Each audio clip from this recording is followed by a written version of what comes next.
المتابعين اللي طلبوا طريقة المقلوبة تدللون يا حبايب خدمتكم. شوف ليها طريقة فولو مكفولو على حسب الأصول.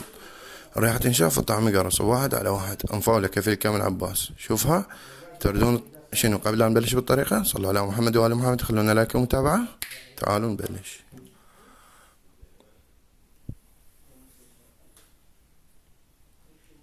هسه للمقلوبة مال الدجاج نحتاج بالبداية جزر، فلفل، بوتيتة، باذنجان، كلها مقلينها، طماطة وبصل راح نقعدهن بالجدر ونقليهن وبعدين نضيف بقية المواد فوقهن. طريقة التمن البرياني بنزلها لكم. هسه الجدرية حمت عندي انزل بيها شوية زيت. هسه حمت زيت عندي انزل البصل صارت بس. هسه ننزل طماطة ونتركهن على ما يستوون. هسه للمقلوبة راح نسويها على تمن برياني. طريقة التمن البرياني منزلها لكم ونشوف ليها شلون نثري.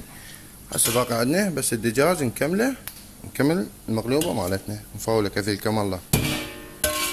هسه هذا الدجاج بعد ما صفيناه من السوق نجي نقليه حتى نسوي اطيب مقلوبة مال دجاج.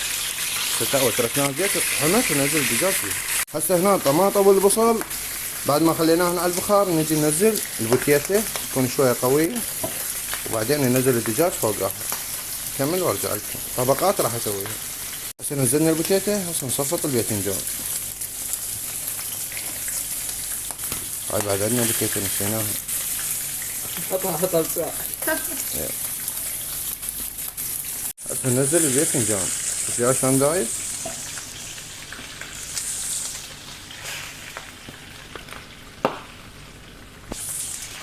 هسه قلينا الدجاج اخذ عندنا هذا اللون.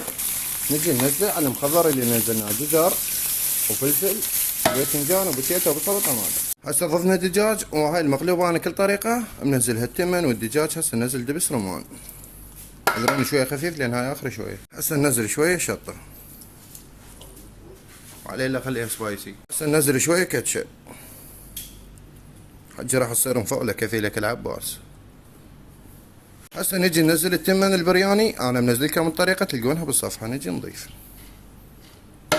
هاي ما تفيد نجيب غير. هسه كملنا ضفنا الدجاج والخضروات. نجي نضيف التمن البرياني. طبعا هاي المقلوبة اول مرة راح اسويها مقلوبة على تمن برياني مفاولة. شوف التمن او عادي تحلمون تسوون ايش تمن. الحين حسبنا حساب هاي الكشمش ولا تمن.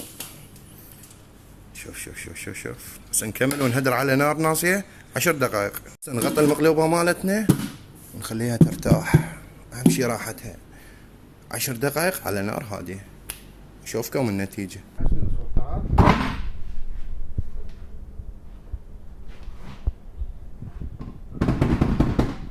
اترك الطبخ لنا واستمتع بالاكل. زياد فوق.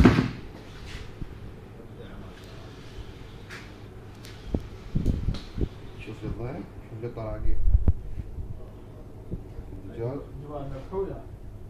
وهاي كمية المقلوبة مالتنا. لا تنسون تخلونا لايك ومتابعة. في مان الله فحطت.